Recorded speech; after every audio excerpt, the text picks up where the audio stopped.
Hey everybody, it's Jeff, Aromatics. Today I would like to talk about Sutliff, the brand. Now, this video has nothing to do with the whole STG and Sutliff and Mac Baren thing that's going on.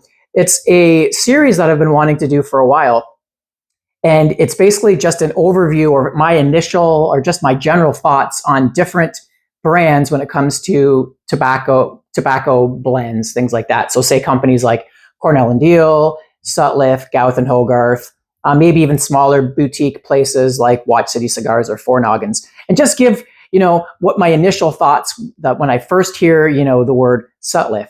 And obviously, to me, when I first hear Sutliff, what I think of is something for everyone, the every man's, every woman's, everybody's pipe tobacco company, where you can find a blend for pretty much anybody.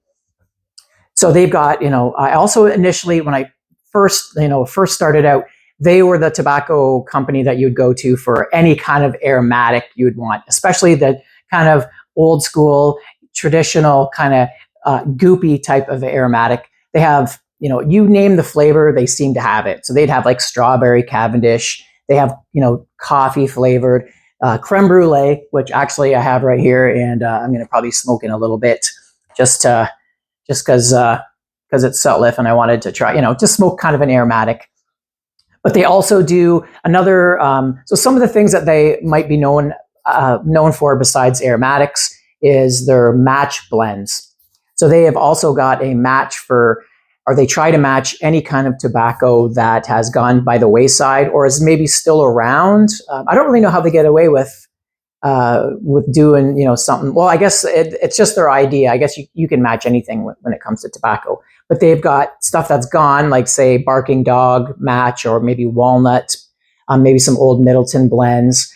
But they've got some current things as well, like they've got match, like Prince Albert, match late evening, or match, for Dunhill's nightcap, or even for match Elizabethan, if you're looking at, matching Dunhill's Elizabethan mixture, things like that. So they're definitely, they've got matches for everything. They've got a big selection of aromatics, but more as of late, they might be like, especially since there's been gaps because of, say, McClellan's going away. They've tried to kind of fill the gaps for those kind of tobaccos that are missing, and maybe like they've never really been known as, I would say, as being really top tier tobaccos. Like I said, they're more like the everyman's type of tobacco, but they more of late, they have been kind of coming across with more tobaccos that would be more upper echelon. And I'm not talking about tobaccos that they source to other people, like the Mississippi River, things like that, where they're really top, really great tobaccos. I'm talking about them themselves in the past never really came out with anything that people would consider unicorn blends. But as of late, they did come out with the last couple of years, the Kringle Flakes, which have been very popular, as well as when McClellan's went by the wayside, they also came out with their RC 515 Red Cake match, which was very popular.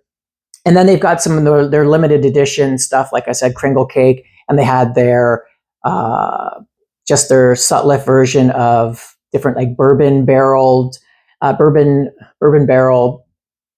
types of Virginia Preaks, things like that. So they're probably, as far as what they're most known for, and also in my comments below, if you want, it'd be pretty cool for you guys to answer some of these questions too, what you think would be their like their flagship blend. But I know definitely in the past would be what got them, what got them started. I'm pretty sure it was Mixture 79, which is funny because that one, maybe it's one of their flagship, but it's not one of the ones that I think they're keeping, as far as I know, for after the buyout.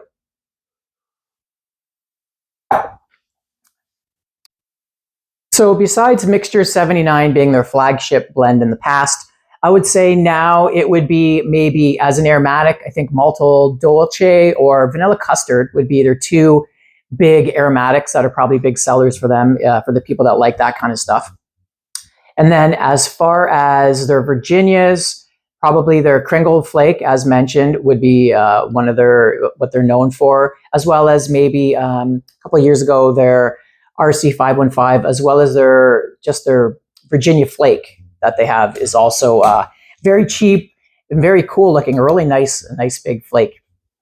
So that's what I would say would be their kind of more popular blends that people would think about when they think of Sutliff, just Sutliff, their own releases.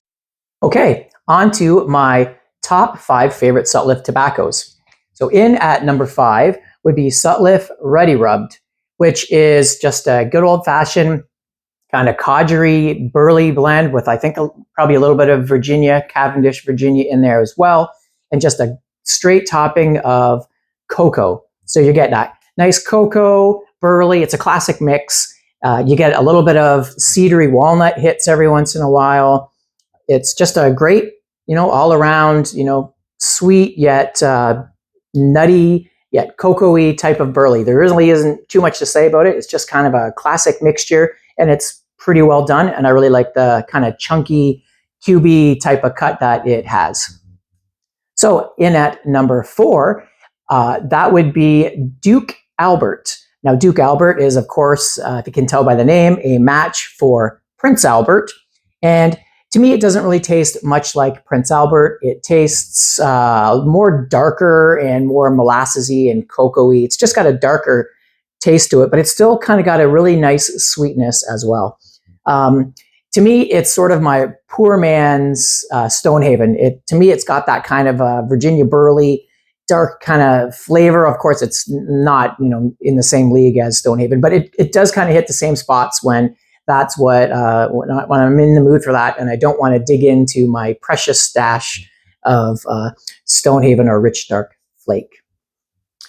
Okay, so my number 3 tobacco would be a real simple yet great blend, and that is Sutliff Burley Cubed. Now, this is different from their cubed burley, which is just a straight burley for mixing, although that's really good too. What this one is mostly burley, but it's also got some Cavendish Virginia in there as well, pressed. And it's just kind of, to me, I used to like the Peter Stokkebye's cube cut, but it just bit me. And after I found this, it's the same kind of flavor profile, but it just didn't bite me. And I actually found that it had a little bit more flavor for me. And it's just got that real nutty, kind of walnutty, burley taste that we've all come to know and love. And it also it's in a really neat, really cool cube format, and as well as it's a great mixer that I use to mix with my own Virginia tobacco to just give it a hint of sweetness. Whenever one of those cubes get caught up into the flame of your pipe.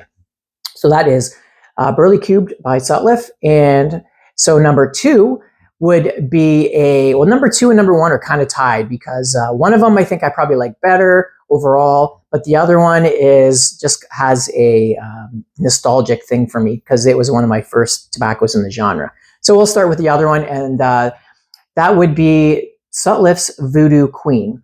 Now, Sutliff Voodoo Queen is in a league of its own. There's no other tobacco really like it. It's kind of a Virginia burley that's pressed in a flake, and I think they add like a mocha flavors to it, so it's kind of sweet. But then on top of that, there's a little bit of Latakia for smokiness.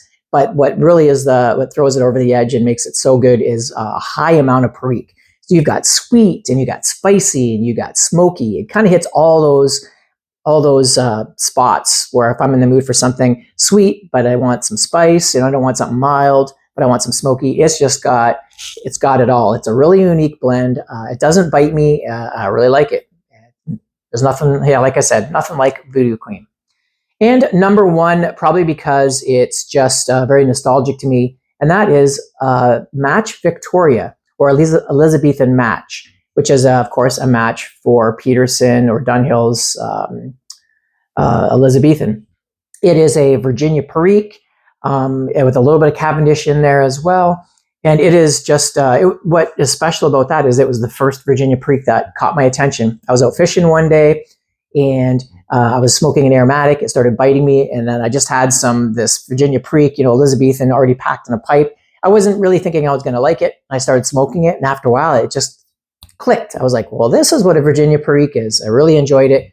And I still smoke it from time to time. The only problem is it kind of bites me sometimes a little bit, as well as it's one of the few tobaccos that I believe, whoops, sorry, one of the few tobaccos that doesn't age well. I like it fresh. It's not that it's worse. It's just I like that fresh hay and tang and the strength that it has, and it just really mellows out over time. And I don't really like mellow tobacco, but that's a video for another time. So those are my top 5 Sutliff tobaccos. What are your top 5? And I'm not talking about stuff that's been sourced to other companies, because lots of other companies use their tobacco, which I forgot to hit on as well. Is Sutliff's also known for supplying many raw ingredients for lots of other house blends, for lots of other home blenders and small blenders and boutique blenders. So that's another thing I forgot to add as well. So anyway, yes, what's your top 5? Do you have anything else to add? What do you think are some flagship blends for Sutliff, the brand? So that's my final take on Sutliff, the brand. So look forward to some more companies coming up. I look forward to doing those, and I will see you on those videos. So till then, Aromatics, signing out.